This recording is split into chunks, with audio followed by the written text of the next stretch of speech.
Ultimate Budget Categories and Subcategories List. What budget categories and subcategories can you include in your budget? Setting up a budget for your family is one of the best ways to get your finances in order. On top of helping you understand how and where you are spending your money each month, a budget also allows you to identify places you can cut back on your spending to start saving and investing more. Budget categories and subcategories. A budget is typically broken into a variety of categories and subcategories to help you more easily track your income and expenses throughout the month. This budget categories and subcategories list will help you decide which lines you should add to your own personal budget. Income categories. The first place to start when outlining your monthly budget is your income. While some families may only have one or two sources of income, others might have several income streams coming into their home. That's why it's important to consider all your sources of personal income, whether they're a regular paycheck or an irregular income payment.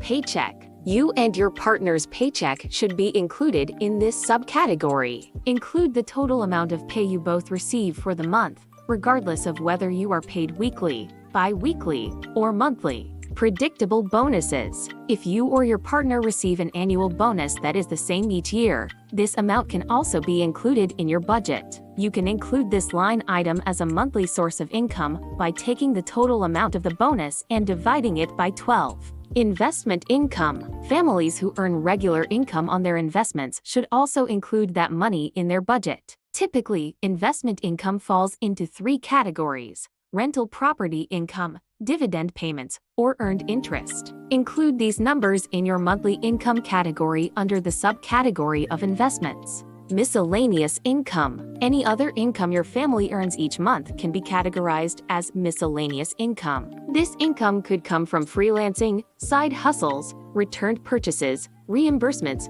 irregular bonuses or incentives, income tax refund, or other passive income streams. Housing budget expenses. Although the largest expense in this category will be your mortgage or rent, this budgeting category also includes other items that are related to owning or renting your home. Mortgage or rent. The monthly fee you pay for mortgage or rent is included in this subcategory. Household updates or repairs. While household updates or repairs may not be a regular expense, it's a good idea to set aside money each month to be used when these need to be purchased. Homeowner Association dues. Whether dues are paid on a monthly or annual basis, it's essential that they are included in your monthly budget. Annual dues should be divided by 12 and included as an ongoing line item each month. Renters or homeowners insurance. If your insurance payments are not included in your monthly mortgage payment, it needs to be included as a separate item in your budget. Renters insurance should also be added if it is a regular monthly payment your family makes. Large home-related purchases. Planning for big purchases for your home is another thing to consider when making a monthly budget. Large expenses can be broken into smaller monthly subcategories to help you save for the item when you're ready to buy. If you're considering a large purchase of one of these items for your home, consider adding it as a subcategory to your monthly housing expense budget. Children's budget subcategories. Another big category to consider adding to your budget is expenses related to childcare and your children's education. This category can include several different subcategories based on the number of children you have, their ages, and the activities they're involved in. Tuition. Whether your kids are in private school or you have older kids in college, if you pay tuition for your children's education, it needs to be included in the budget. Daycare and other after-school childcare. Families who put their kids in daycare before and/or after school also need to factor that expense into their budget. Payments to nannies or regular babysitters can also be included in this subcategory. Utility expense categories. There are a variety of regular bills you pay every month that are considered essential expenses. Those necessary expenses must be paid each month, which means they need to be a priority in your budget. Be sure to include them in your monthly budget. Transportation expense subcategories. The expenses that come along with getting to and from your home can quickly add up. That's why it's important to consider all the money you spend on your transportation costs throughout the year. Public transportation fare. If you don't have a car, you're not off the hook in this category. Paying for public transportation should also be included in the transportation expenses budgeting category.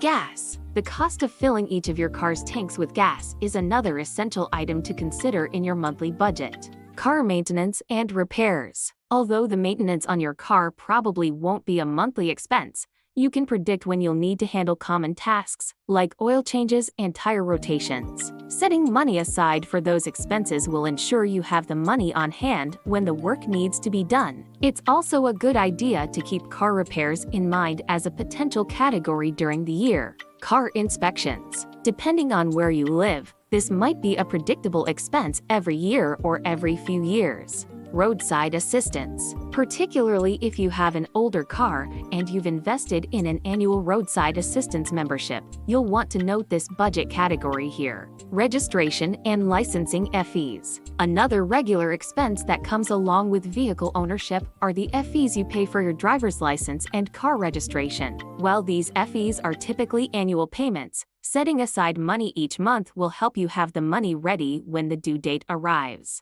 Taxi or rideshare. If you regularly use a taxi or rideshare service, or if you occasionally need one for a night on the town, don't forget to include this subcategory. Parking fees. Whether you pay to park at work or at home, any fees that are paid that relate to parking your car should be included in your monthly expense list. Toll payments. Another factor to consider in the transportation category is regular toll payments, which should always be included in your budget. Debt categories. If your family has debt that needs to be paid, making those payments should be a priority. That's why all your debt payments should be included in your monthly budget. There are a variety of different types of debt you could include in this budgeting category.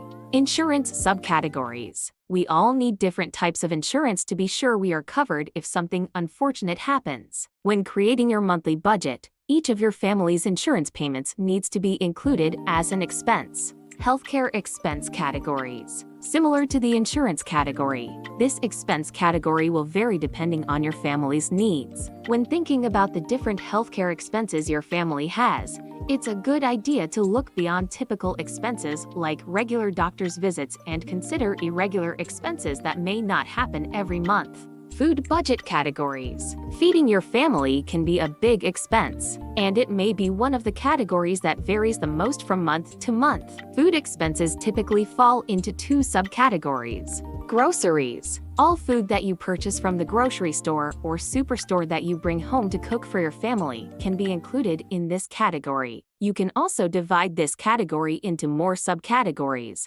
like meat, vegetables, pantry items, etc. Eating out. This is all the other food that your family consumes outside your home. If you prefer to break this category down further, you could use subcategories like fast food, restaurants, coffee, drinks, and snacks. Household budget categories and subcategories. In addition to purchasing food for your family, you'll also have a variety of expenses that revolve around your household and your family's personal hygiene.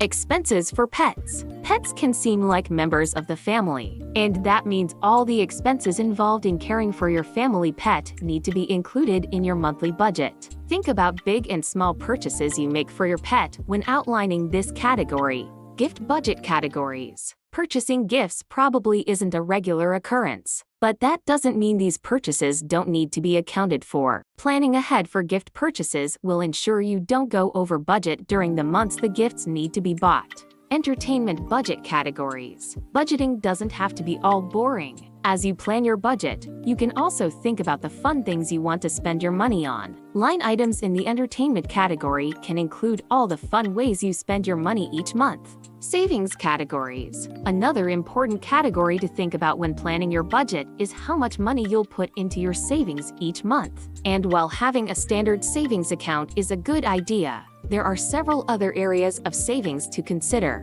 Emergency fund. Setting aside money for emergencies is always a good idea. As a rule of thumb, it's best to have at least 3 months of living expenses in your emergency fund. Retirement. Saving money for your future is another important subcategory to add to your budget. Retirement money could go into your company's $401,000, into an IRA, or into another investment account. College savings. If you have kids who plan to go to college, saving money for this big expense is a good idea. Make sure to budget transfers to a college savings account into your expenses. Vacation fund. Setting aside money for a family vacation is a fun way to save. Create a vacation fund category in your monthly budget to ensure you have enough money put away for an annual family vacation. Christmas fund. One great way to ensure you have enough money saved to purchase Christmas gifts for your family is to start a Christmas fund at the beginning of the year. Set aside a small amount each month to help you save for holiday shopping and avoid going into debt during the Christmas season. Tithing and/or giving. On top of setting aside money for yourself and your family, it's also good to think about putting away money for charitable giving to your church or favorite charity.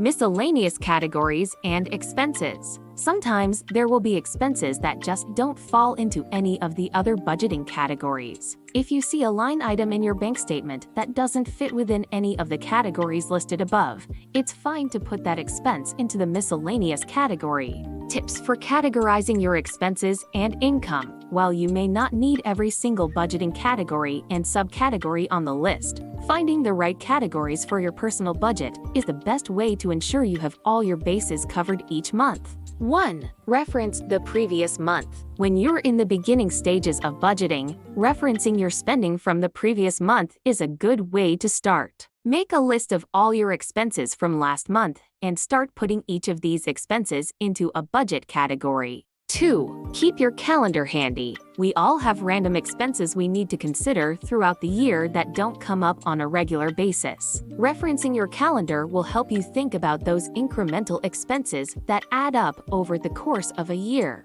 3. Start with the essentials. If you know that reaching a zero budget is going to be a problem because you've been overspending, it's a good idea to start by categorizing your essentials first. Work your way down the list of important categories, starting with housing, then utilities, insurance, transportation, and medical expenses. How to set up a budget. No matter what budgeting categories you choose to use, you'll need to set aside time to organize everything into a comprehensive plan. Getting started on your first family budget may seem like a big undertaking, but you can do this. 1. Decide on a budgeting method. Before you can start organizing your budget, it's a good idea to decide what type of budgeter you'll be. There are a few different methods for managing your family's finances, so picking the right one will depend on your goals and spending habits. 2. Add up your income. Once you have decided on a budgeting method, you can start putting your family's budget together.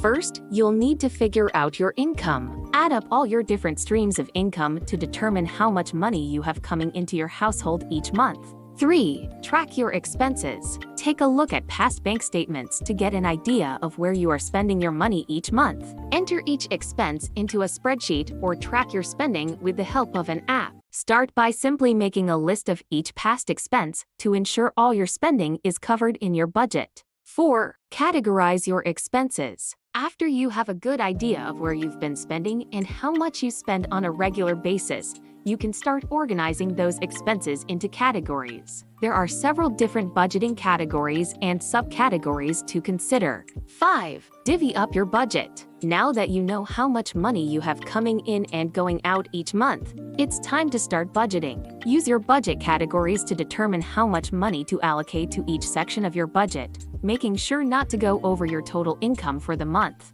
6. Track your budget throughout the month. When your budget is finished, you'll need to keep track of your income and expenses as the month goes on. You can create your own spreadsheet to keep track of your budget. 7. Stay on track. Continue to keep track of your expenses and income to ensure everything is going as planned. If you notice that you're starting to spend more than expected in a certain category, try to adjust your spending for the rest of the month to get back on track. 8. Adjust as needed. No family budget is ever set in stone. That's why it's a good idea to review your monthly budget on a regular basis. Taking a good look at your spending and income each quarter is a simple way to ensure you're making the most of your budget. Budgeting methods. There are several different methods you can use to set up your budget. Picking the best budgeting method for you and your family will depend on your financial situation and your goals for the future. While some budgets are designed to help you pay down debt, others help you save more. 1. 50-20-30 Budgeting Rule. This straightforward budgeting method is great for anyone new to budgeting. This budgeting method breaks down your expenses into 3 basic categories. 2. Zero-based budget. Another popular budgeting method is the zero-based budget. This basically means that your income minus your expenses will always equal 0. This budgeting method is great for families who have a regular income every month, allowing them to easily track their expenses and savings to 0 at the end of the month. 3. Envelope system. Similar to the zero-based budgeting system, an envelope system follows the same concept of income minus expenses should equal 0. But the difference between the two systems is, the envelope system uses only cash. 4. Pay yourself first budget. If saving is a priority for your family, the pay yourself first budgeting method may be a good choice. Since this method puts a focus on increasing your savings and paying down debt, it's a good option for anyone prioritizing their family's financial future. Final thoughts on budget categories and subcategories. Categorizing your income and expenses is an important component of the budgeting process. I hope this list of budget categories and subcategories gives you ideas for what to include in your budget. Happy budgeting!